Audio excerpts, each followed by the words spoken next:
Now, an essay needs to be impersonal. I'll explain what that is. So an essay cannot have words like, for instance, I or me. So it can't be written by you. You can't say, I think this and I think that, or me, I would say this. No, you can't get rid of it. You can't say that. Nor can you talk to your marker at all. We'll just say your teacher.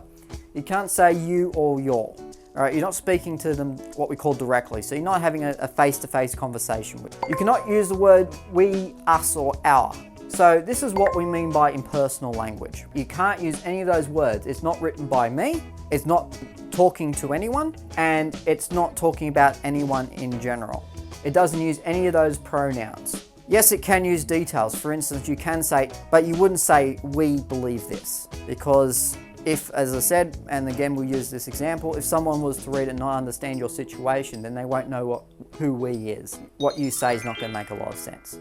Okay, so that is why you need to use impersonal language in an essay. You should also not use words that show these things. One, feelings, as in how you feel. So you can't say this is a terrible thing to do or it is a terrible thing to do, because that shows that in personal thought, or using I or me or we, you feel something about it. You have to remain what we call neutral, which means that you don't feel one way, you don't feel the other, you're right down the middle. You don't have a side that you're picking. The same as comments. Now, comments are about what you think. I do not like this.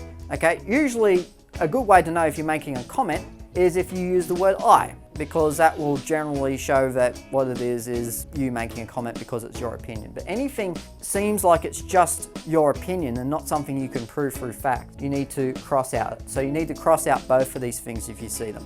Impersonal language works pretty much like this. You need to change what you write to make it look like it's not your opinion. What you're writing is you giving an answer, but it's not your opinion. Okay, so I'll explain what I mean.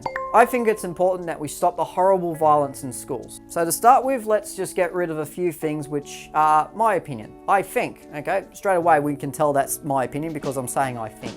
I think it's important that we stop, yeah, that's fine. And we need to stop horrible, because again, that's a feeling word. We don't want to use that. It is important to stop the violence in schools. Okay, we need to fix that sentence up a little bit. So we've got here, violence needs to be stopped in Australian schools. All right, and this is a much better version than the one we've got there. So it's not got any personal opinion in it. It's just got the facts.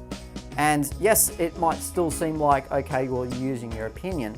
It's not doing it in terms of, I think this. It's saying that it just needs to be stopped.